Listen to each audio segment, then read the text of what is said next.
নামখলাত অগ্নিশিখা সাংস্কৃতিক গোষ্ঠীৰ উদ্যোগত হৰি মন্দিৰ প্ৰাংগণত শিল্পী জুবিন গাৰ্গলৈ শ্ৰদ্ধাঞ্জলি জ্ঞাপন। হিয়াৰামঠু হাৰ্টথ্ৰব জুবিন গাৰ্গৰ অকাল মৃত্যুত ৰাজ্যবাসী শোকস্তব্ধ হৈ আছে। ৰাজ্যৰ প্ৰতিটো প্ৰান্তত অনুষ্ঠিত কৰিছে শ্ৰদ্ধাঞ্জলি জ্ঞাপন অনুষ্ঠান। নামখলাত অগ্নিশিখা সাংস্কৃতিক গোষ্ঠীৰ উদ্যোগত অনুষ্ঠিত শ্ৰদ্ধাঞ্জলি অনুষ্ঠানত শিল্পীগৰাকীক 30টাকৈ অনুষ্ঠানে গভীৰ শ্ৰদ্ধাঞ্জলি জ্ঞাপন কৰে। শিল্পীগৰাকীক শেষ শ্ৰদ্ধা নিবেদন কৰিবলৈ অঞ্চলটোৰ হিন্দু মুছলিম সকলোৱে ওলাই আহে। অনুষ্ঠানত মৰমৰ শিল্পীগৰাকীক কোৰাণ পাঠ কৰি বৃহত্তৰ খালৈপাৰা বাহমুল্লা জামে মছজিদৰ ইমামে জনালে শ্ৰদ্ধা। সমান্তৰালভাৱে হৰিনামৰ জয়ধ্বনিৰে অঞ্চলৰ স্থানীয় ৰাইজে জ্ঞাপন কৰে শ্ৰদ্ধাঞ্জলি অনুষ্ঠান। অগ্নিশিখা সাংস্কৃতিক গোষ্ঠীৰ উদ্যোগত নামখলা আঞ্চলিক ৰাইজৰ সহযোগত আমি আজি বিশ্ববিশ্ৰুত প্ৰাণৰ শিল্পী জুবিন গাৰ্গৰ শ্ৰদ্ধাঞ্জলি অনুষ্ঠানটি অনুষ্ঠিত কৰিছোঁ।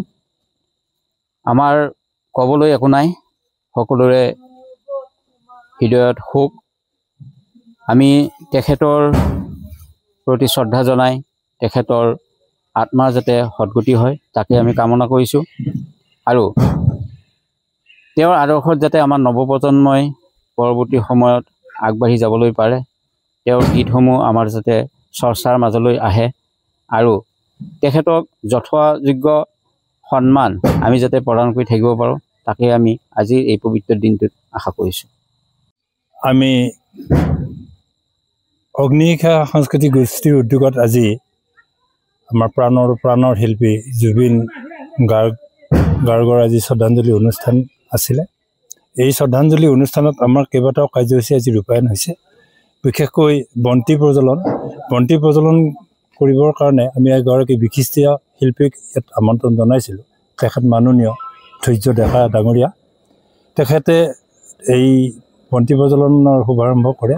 তাৰপিছতে প্ৰায় 30টা দল সংগঠনৰ বিষয়ববীয়াই আহি ইয়াত আমাৰ এই অনুষ্ঠানত বন্তি প্ৰজ্বলন কৰি আচলতে তেখেতৰ প্ৰতি শ্ৰদ্ধা জনাইছে। তাৰ লগে লগে বিভিন্ন দল সংগঠনৰ তৰফৰ পৰা ইয়াতে কি কৰা হৈছে, আমাৰ শ্ৰদ্ধাঞ্জলি জ্ঞাপন কৰা কাৰ্যসূচী এটা ৰখা হৈছে।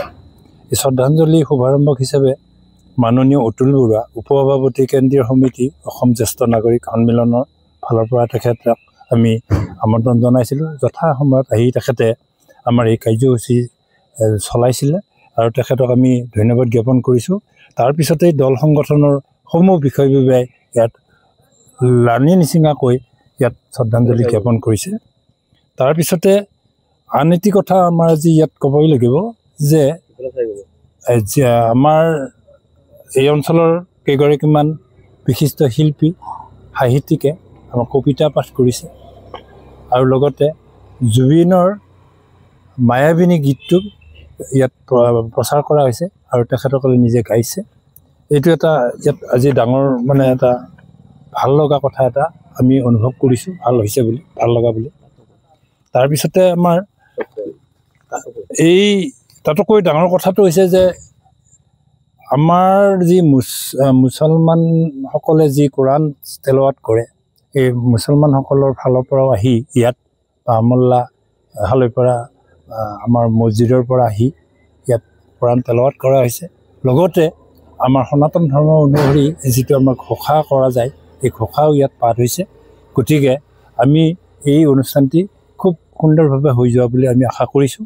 আৰু এতিয়াই আশা আমি অসমবাসী বা বিশ্বলৈ আমি যাবলৈ আমি অনুভৱ কৰিছোঁ যে জুবিন কেতিয়াও নমৰে, জুবিন অমৰ।